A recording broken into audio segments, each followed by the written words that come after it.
Hi, I'm Kelsey, and I'm here with Maddie and Shelby, and we're here to present to you our public relations communication strategy for the Acadiana Center of the Arts. The first few pages are just about us and the summary of everything that we did for you, so you can look at that as a reference page whenever you need to or whenever you have any questions. But first and foremost, we did research on the ACA and other similar establishments. And this is based off of the meeting that we had with you at the beginning of the semester. You said that you wanted to build a foundation for the ACA in the future, and as well as getting more donors in. So we did a survey mostly with Gen Zers to focus on that young demographic to get more people in the doors of the ACA. Most of them were white women. We did have a small skew, but we also did get a pretty decent overall group of people that spend a lot of their time in the Lafayette area. So being said that's our main focus, this should be a pretty good group. So first and foremost, the most important thing is that 68% of these people were not familiar with the ACA. They didn't know what it was. So just right off the bat, there's a big awareness issue that's going to be addressed in our programming. And according to our survey, that there is a very low attendance rate for the ACA events now, but there's also high interest in the things that the ACA offers, especially art walk and live music performances. And we also polled art galleries. Traditional art exhibits were the least favorable of all the exhibits that we asked them about, including digital, interactive, and virtual. Interactive was actually the most popular. Right after that was a virtual reality exhibit. And also an exhibit that allowed you to create your own art was extremely popular. So we also address that in our programming.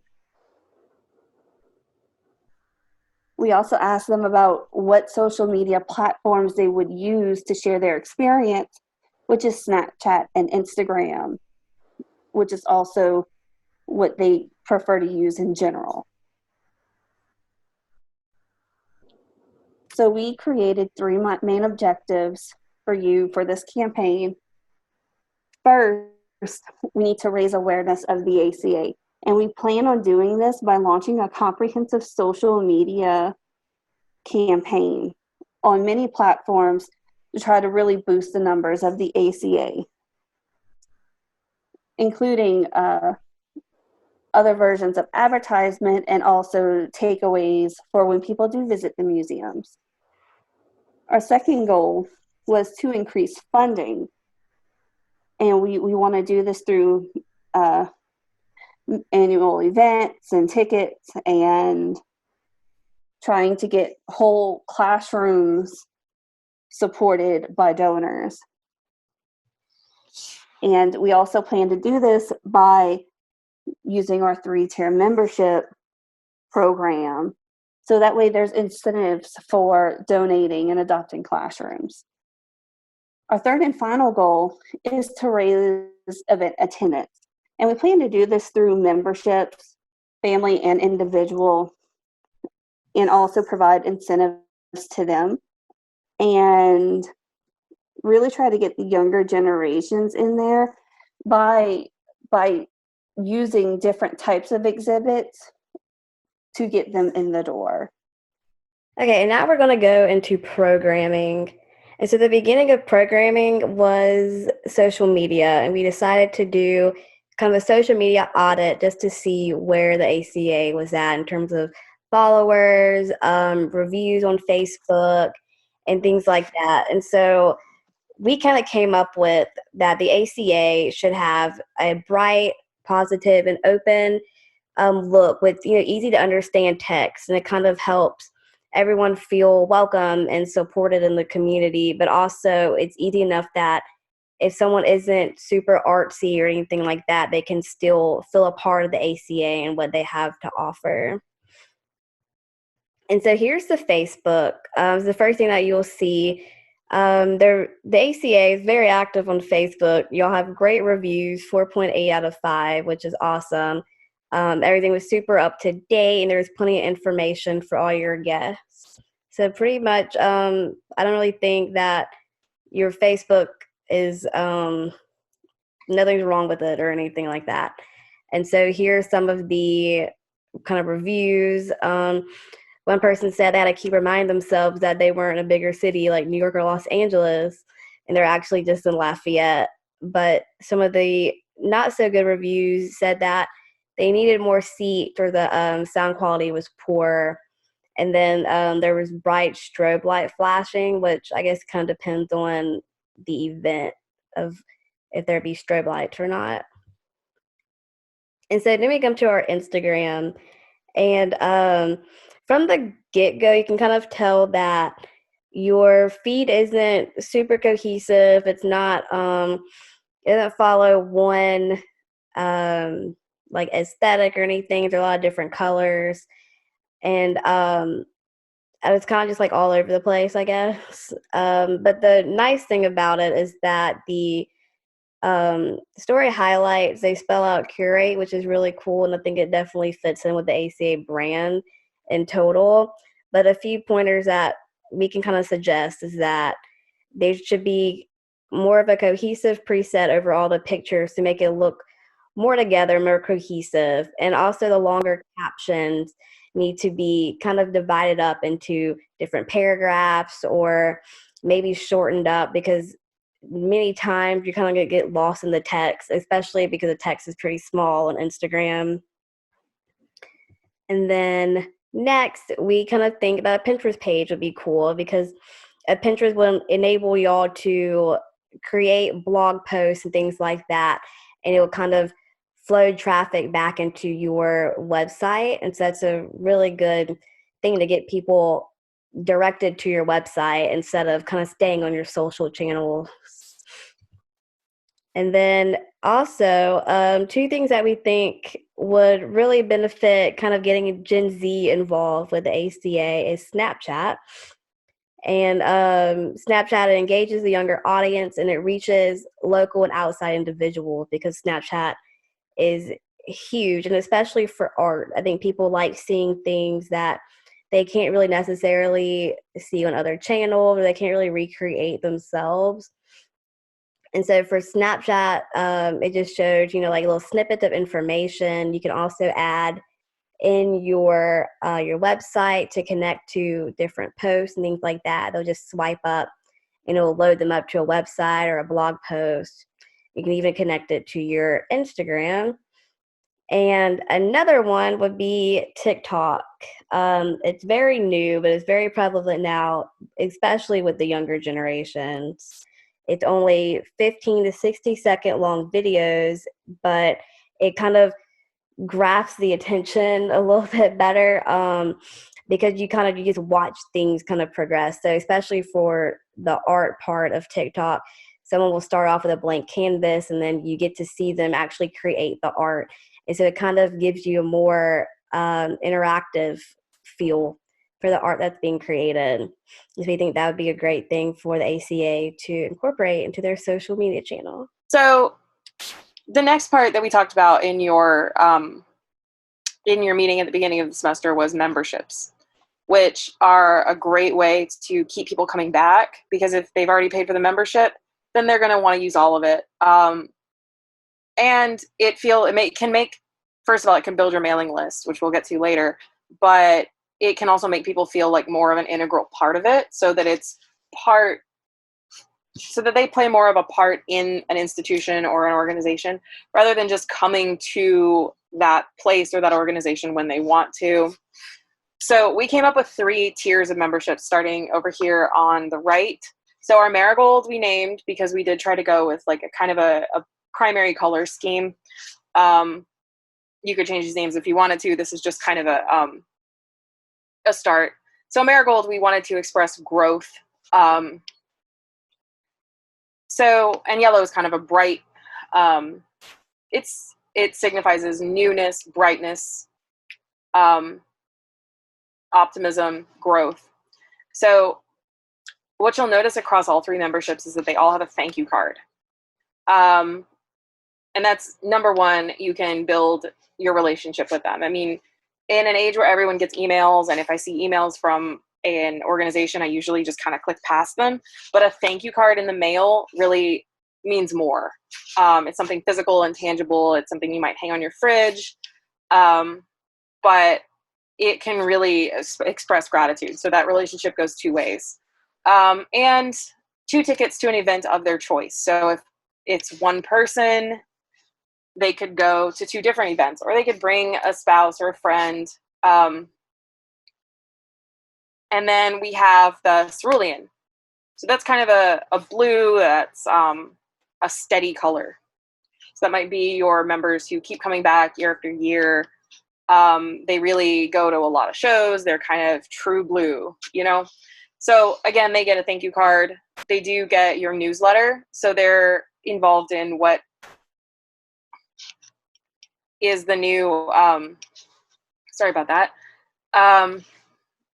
They're involved in what's upcoming, what's going on, sponsors, advertisers. They're kind of more in the know. They get a recognition in your calendar. So they might be able to place an ad, they might have a text recognition, and they get 4 tickets to the events that they choose. That can be a group, it can be 4 different events for one person. They can kind of mix it up how they want to. And then the Vermilion, that's a red, it's kind of a royal color. It's definitely a standout. And so that's our top tier for business members. That means you can bring, obviously you get a thank you card and newsletter, recognition in the calendar, and you do get social media advertising, which means they can run ads on your social media. They can be thanked by ad as a sponsor. Their product or service can be featured on your social media, which is kind of a way more direct way, especially within the community, to get people involved and kind of share the wealth a little bit. So it's a benefit to them, not only you. And that includes 8 tickets to events. So potentially you could bring your whole office or something if it's a small company. And then we get to private memberships. So this would be individual and family. So individual could be students. It could be people who are just involved. It could be artists. So that involves a newsletter. It involves a yearly or quarterly payment, and you can discount the yearly. Discount on a ticket for all events. Check-ins at each event that put the name in a drawing for a quarterly prize. So that could be a piece of art. It could be, you know, I mean, almost anything you wanted to. It could be products from advertisers or sponsors. Could be even another, like a steeper discount on an event. Anything you could come up with, really. Family discount or family memberships would be payment quarterly or yearly. Discounted tickets for all events, check-ins at each event, and you can bring a friend. And this would include half price for kids, or, you know, summer class enrollment. You know, you could give a few more perks because they're going to have kids, and especially during the summer, they're going to want to find something to do for their kids. I mean, most families are going to want something, and especially something that involves some education or some growth. And a lot of that is usually things that they're not getting in school. So they may not get that kind of artistic opportunity or a dancing opportunity or music. They may not get that at school. And this would give them a chance to kind of dip their toes into that and get involved and keep kids occupied during the summer. And a newsletter to keep people aware of it, what's going on, and the different things that they can take part in. So next up is the programs that businesses can take part in. So if they're not interested in a membership, they can adopt a classroom. So this gives them kind of a one-on-one, more of a personal, tangible thing. So Adopt a Classroom would allow donors, either individual or businesses, to sponsor classrooms, specific classrooms that they can maintain a direct connection with. So this provides benefactors with the tangible results of their generosity. Like, they get pictures of the kids. They might get, you know, letters or thank you cards from the kids. And so they'll feel more positive reward from this. You know, I mean, you can't help but feel more involved when you get thank you letters from kids who've gotten access to art programs that they might not have gotten otherwise. And so this gives them an opportunity to kind of feel a human connection over what they have done with their money. And so benefits, perks to members. You can have annual Mardi Gras balls, especially with like a creative twist or a theme, where it may not be just a Mardi Gras ball. It can also be part costume contest or, you know, masquerade ball, and you can have creative themes. So that can be an incentive. It's not like any other Mardi Gras ball. So you've got your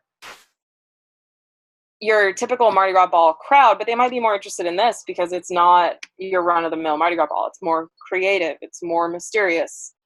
But it still has that kind of like elite, like social status cachet. So one thing you can do with I think now we're moving on into what we're going to do with the space and the exhibits. Something that could be done with the space is give interactive exhibits so that visitors can have that. First of all, they can have that photo op, because like we said, most of our survey respondents were Gen Z. So they're very interested in sharing on Snapchat, Instagram, TikTok even.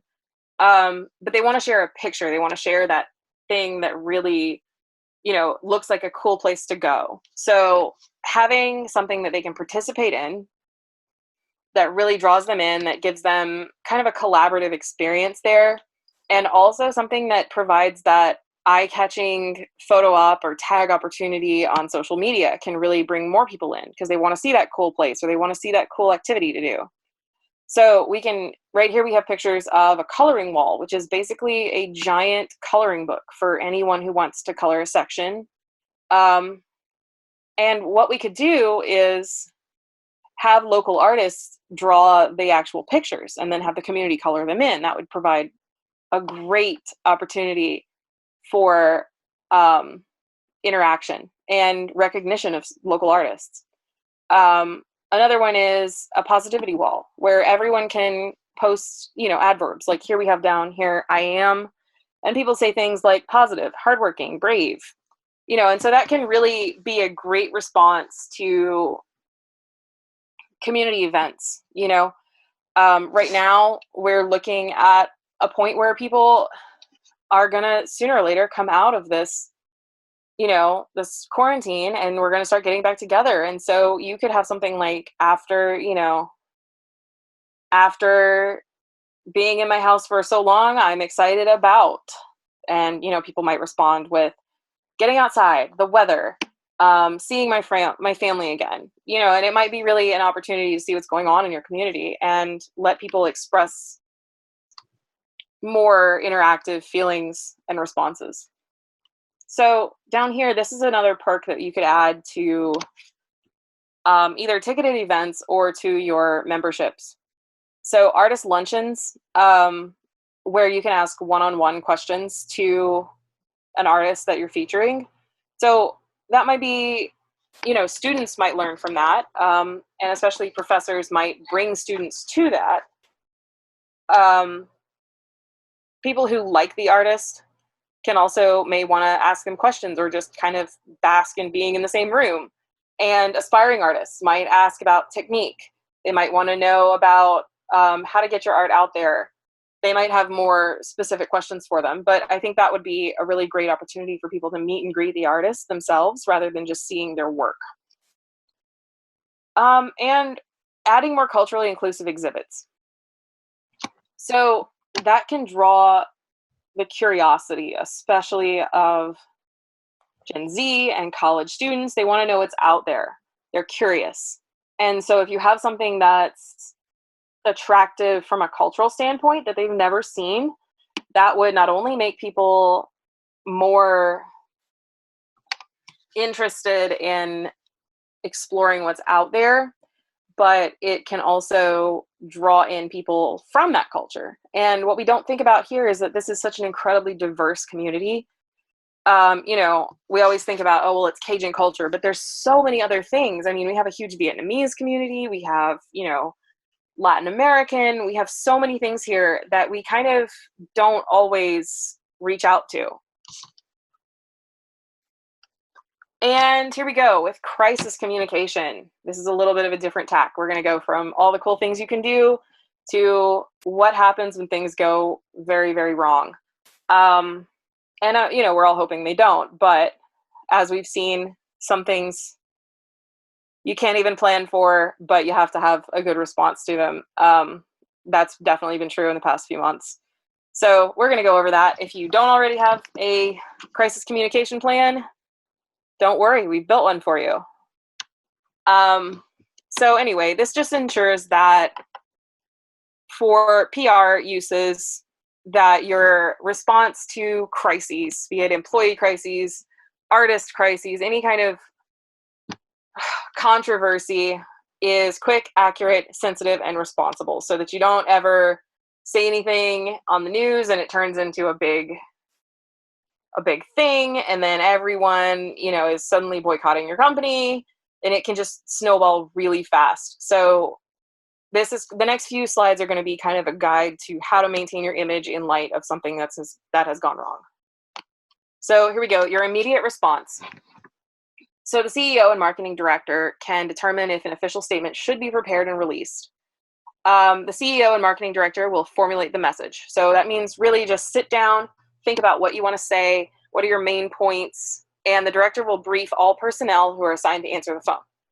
So that may be just answer the phone as normal, don't say anything about it, or in light of, you know, a situation like the COVID virus, most companies have changed their phone messages to their adjusted hours, their, you know, reassuring clients that they're going to continue business as best they can, anything like that. So the director will determine the most effective and efficient method of dissemination of the statement to media and publics, including web and social media. So just make sure that everything is consistent. What you say on your website is what you say on your social media. That's what you say on the news, anything like that. The CEO and marketing director will coordinate information gathering from outside authorities. So make sure you know what the police are saying, what the media is saying, what the local government is saying, and make sure that there is a coordinated voice there. So here's a checklist for your immediate response. We're going to go through those. Your step 1, you can check these off. Step 2, and this really goes step by step into what you need to do. Verify and keep information moving, prepare for the media, what to do when reporters arrive, media follow-up and ongoing relations, and you can print these out and use them as literal checklists. So your ongoing response. The CEO is going to update the public about the changes or to additional details of the situation via available methods of communication: social media, press releases, press conferences, media contacts, and any other publications that are deemed relevant. Marketing and communication staff will monitor coverage of the situation among constituencies and correct misinformation as quickly as possible. As we've seen, misinformation can spread so easily, especially in kind of tight-knit communities like this. One person misunderstands something and they say it to their friend and they share it on social media, and then before you know it, an entirely different message is out there. So you want to stay on top of that, correct misinformation, and evaluate the effectiveness of your plan and revise it as necessary. Your key audiences. Often the only information some constituencies receive during a crisis is through the media, like the local news, newspapers. So media relations is an essential element during crisis communications. The ACA seeks to always be honest and courteous when dealing with the media. That's kind of a no-brainer. Everyone should be. The CEO will be available for interviews related to the specific areas. If the team members are contacted directly by the media, they will immediately inform the CEO. Just so that as the director of the ACA, you have the ultimate voice there. ACA employees are asked to refer media inquiries during the crisis to a CEO. So your key audiences.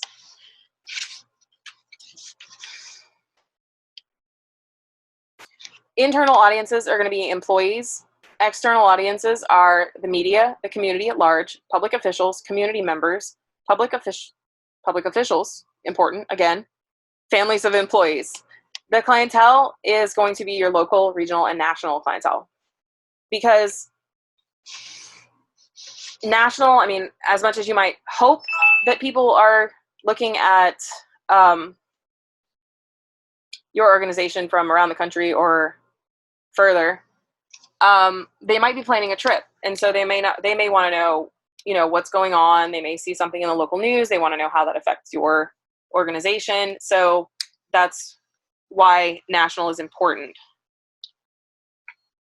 So we have here your media list, where you can actually fill this out if you need to with your primary and secondary spokespersons.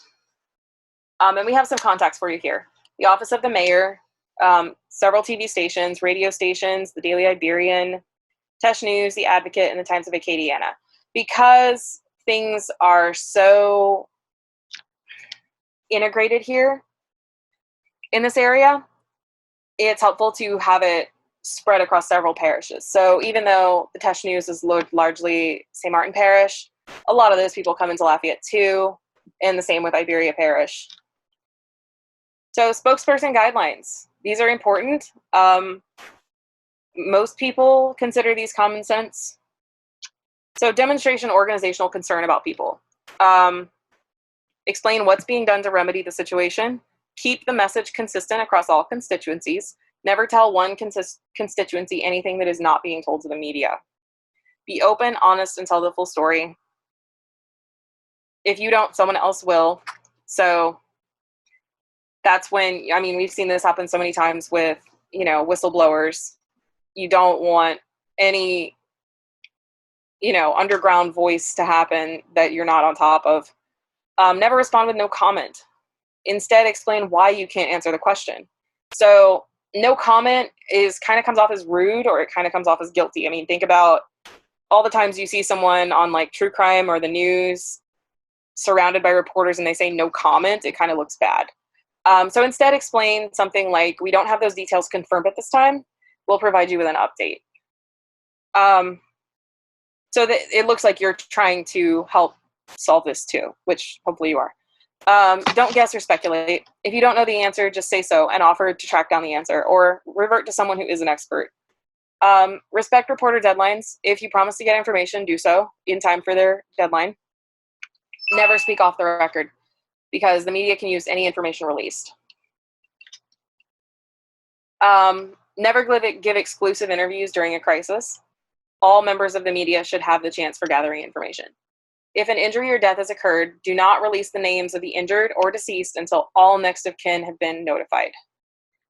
That's pretty common sense. I mean, you should tell the family before you release it on the news. Don't provide damage estimate, discuss responsibility for the incident, or discuss legal liability in any way. Be available 24 hours a day.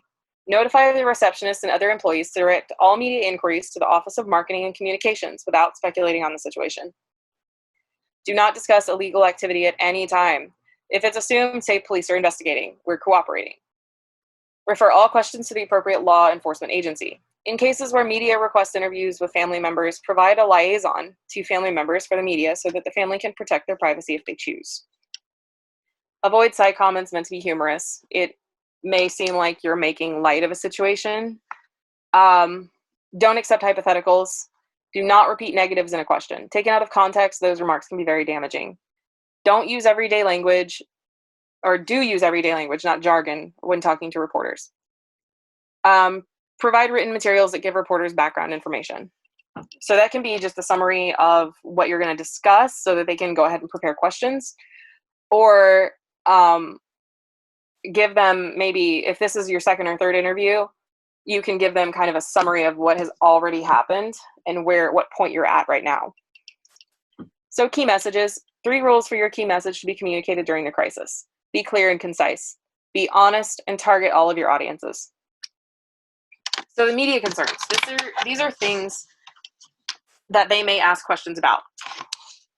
Usually these are the details of the who, what, where, why, and when.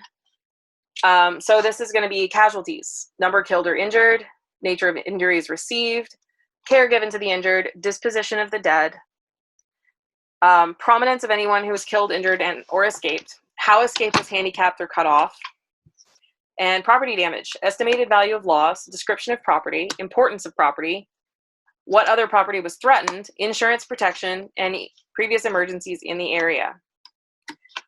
Rescue and relief, the number of people engaged in the rescue and relief operations, any prominent person in the relief crew.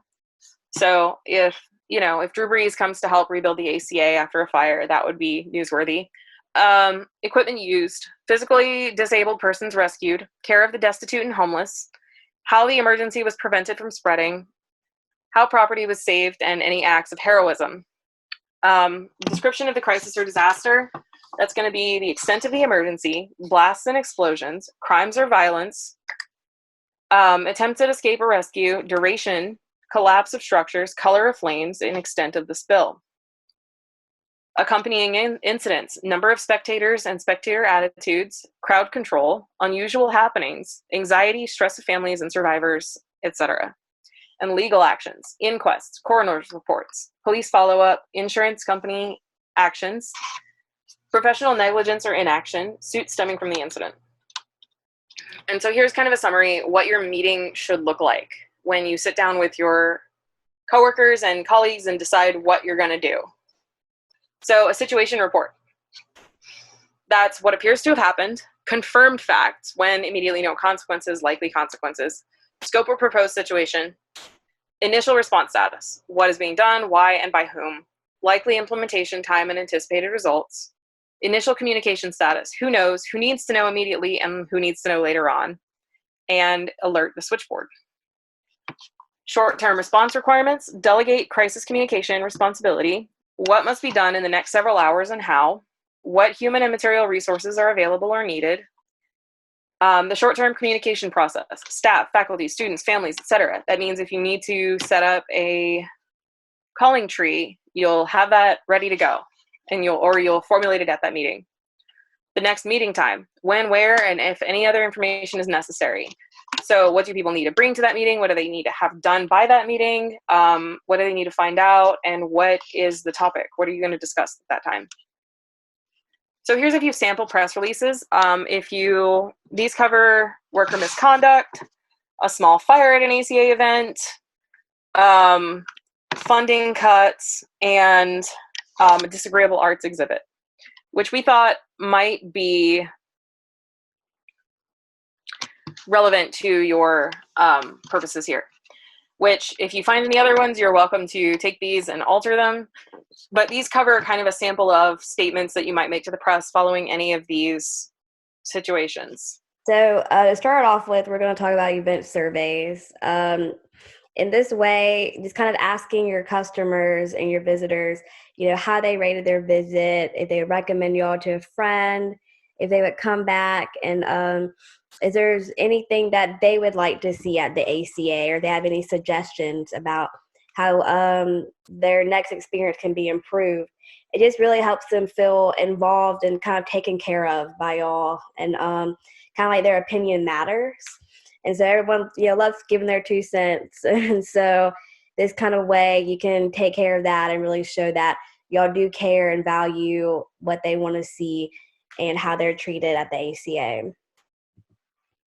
And so another way that y'all can kind of get a little bit more information is QR codes. And so we kind of came up with 2 of them. So one would be a QR code that's placed on entrances to your events and things like that, and publications. And so when your visitors scan this QR code, it can kind of bring up a survey on y'all's website. So they can fill it out kind of right then and there and just let y'all know how they're doing. And then the second QR code will be placed near exhibits. And so this one will kind of lead the visitors to more information and kind of background information that they need to know. And so kind of stepping back into social media, obviously increasing online presence is what a lot of businesses now are very interested in, because they realize, the reach that social media can really give to their business and their organization. And so kind of the first part of this paragraph, it just kind of explains what I said earlier, kind of from the social media audit that I did. But down here, it shows that kind of to evaluate your social media channels. And so we kind of give maybe every 3 to 6 months to just see if your growth is being maintained, if y'all are getting the engagement y'all want, getting the followers that y'all need and things like that, and just seeing if the posts that y'all are posting is creating the engagement and is performing well analytically. And so that way you can kind of take your analytics as a roadmap to see this is what your followers want to see and what they really engage with versus kind of what does a little bit more poorly and maybe things that y'all don't really need to post. And so that kind of helps y'all kind of gauge where your followers are at, what y'all followers wants to see, and what y'all can post more of to increase your online presence. And then also email directory. This is kind of keeping people that already follow y'all informed. It's just kind of like a, hey, here's what's going on. This is what's going on this month, or here's our events and things like that to get them involved. Life is busy, and so sometimes kind of being sent a reminder through email lets them pause and be like, oh yeah, about that. And then they'll check out your social media channels, or they'll check out your website. And so it definitely kind of funnels back to the pages that you want people to be on. And so we do recommend, though, definitely keeping them short and to the point.